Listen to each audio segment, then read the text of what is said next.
नरेंद्र मोदी प्रयोगधर्मी हैं। उनके प्रयोग वैज्ञानिक होते हैं। मुख्यमंत्री पद संभालने के बाद नरेंद्र मोदी ने गुजरात के किसानों की दशा सुधारने का वचन निभाया, लेकिन ये काम बहुत कठिन था क्योंकि गुजरात की भौगोलिक परिस्थितियां इसके खिलाफ थी।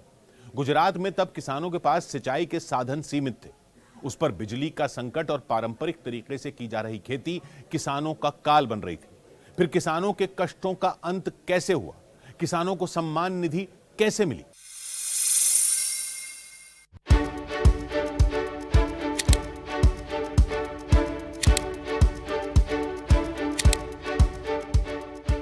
भाइयों बहनों, हमारी सरकार किसानों की आय बढ़ाने के लिए लगातार काम कर रही है। 17 सितंबर 2017 केवड़िया, गुजरात।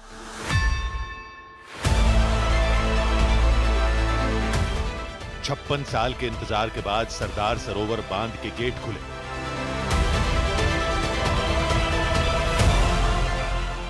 इस बांध को बनाने का सुझाव सरदार वल्लभ भाई पटेल ने दिया था।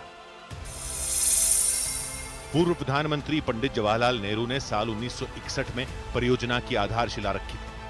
मध्य प्रदेश, गुजरात, महाराष्ट्र और राजस्थान के बीच पानी के बंटवारे को लेकर विवाद शुरू हुआ तो साल 1969 में नर्मदा जल विवाद न्यायाधिकरण की स्थापना की गई।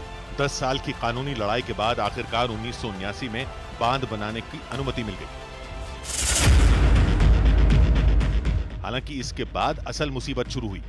बांध के विरोध में आंदोलन शुरू हो गए, जिसके बाद बांध को मिली वित्तीय सहायता अटक गई। धरना प्रदर्शन और भूख हड़ताल के कालखंड में सरदार सरोवर बांध की ऊंचाई बढ़ती रही। नरेंद्र मोदी के प्रयास से आखिरकार बांध की ऊंचाई 138.68 मीटर की गई। आज सरदार सरोवर बांध गुजरात के विकास का प्रतीक है। दुनिया की कोई ताकत ऐसी नहीं थी जिसने इसमें रुकावटें पैदा न की। वर्ल्ड बैंक ने फैसला कर लिया, सरदार सरोवर डैम के लिए पैसे नहीं देंगे। भाइयों बहनों, हमने भी ठान ली थी, वर्ल्ड बैंक और नो वर्ल्ड बैंक, हम भारत के पसीने से सरदार सरोवर डैम बना के रहेंगे। और आज इसने बना दी। ये वही नरेंद्र मोदी हैं जिन्होंने नर्मदा को साबरमती से जोड़कर गुजरात को खुशहाल बनाया। साबरमती को सदा नीरा बनाने का श्रेय नरेंद्र मोदी को जाता है। ये रूखी सूखी मेरी धरती मां, पानी के बूंद के लिए तरसती हुई धरती मां, उसको जब नर्मदा का पानी एक बेटा देता है, उस बेटे के लिए इससे बड़ी भावुक पल क्या हो सकती है। किसानों के लिए नरेंद्र मोदी के दिल में खास जगह है। किसानों को वो भारत का संरक्षक मानते हैं। पहले गुजरात, फिर देश में उन्होंने किसान हितैषी योजनाओं को लागू कर अन्नदाताओं का जीवन संवारा है। गुजरात के किसानों की समृद्धि के लिए नरेंद्र मोदी ने सुजलाम सुफलाम योजना लागू की थी, जिसके तहत जलाशयों और नहरों का विस्तार किया गया। वर्षा जल संचयन कर सूखाग्रस्त इलाकों में सिंचाई की व्यवस्था की गई। गुजरात में 1000 से ज्यादा चेक डैम, तालाब और झीलों का निर्माण किया गया। किसानों को 24 घंटे बिजली उपलब्ध हो, इसके लिए ज्योतिग्राम योजना लागू की गई। नरेंद्र मोदी ने साल 2005 से गुजरात में कृषि महोत्सव शुरू किया, जहां किसानों को सीधे सरकारी कृषि सलाह दी गई। वैज्ञानिक खेती के लिए किसानों को सुविधाएं दी गई। मुख्यमंत्री नरेंद्र मोदी ने भूमि परीक्षण योजना, किसान परीक्षण और तकनीकी सहयोग और कृषि उत्पादों के निर्यात को बढ़ावा देने के प्रोग्राम शुरू किए।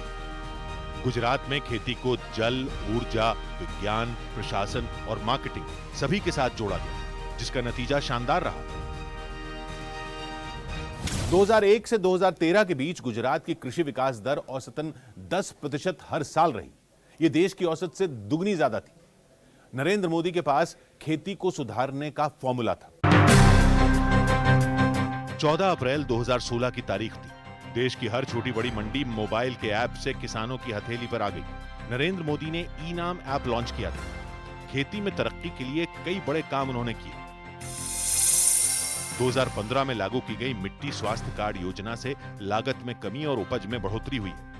उसी साल प्रधानमंत्री कृषि सिंचाई योजना से हर खेत तक पानी पहुंचाने का अभियान शुरू किया गया। नरेंद्र मोदी ने 2016 से किसानों की फसलों का बीमा भी करवाना शुरू किया। 2019 से शुरू हुई प्रधानमंत्री किसान सम्मान निधि योजना से किसानों को सालाना 6,000 रुपए की सहायता सीधे बैंक खातों में दी जा रही है। किसान क्रेडिट कार्ड से 4% ब्याज की दर पर सस्ता ऋण उपलब्ध कराया गया। पीएम मोदी ने किसानों का माटी से थाली तक का ख्याल रखा। नरेंद्र मोदी किसानों को आत्मनिर्भर बना रहे हैं। जैविक खेती और नील क्रांति से किसानों के पशुधन को भी बढ़ा रहे हैं। पीएम मोदी पर न्यूज 18 की खास सीरीज जारी है। कल रात 10:10 पर देखना ना भूलें।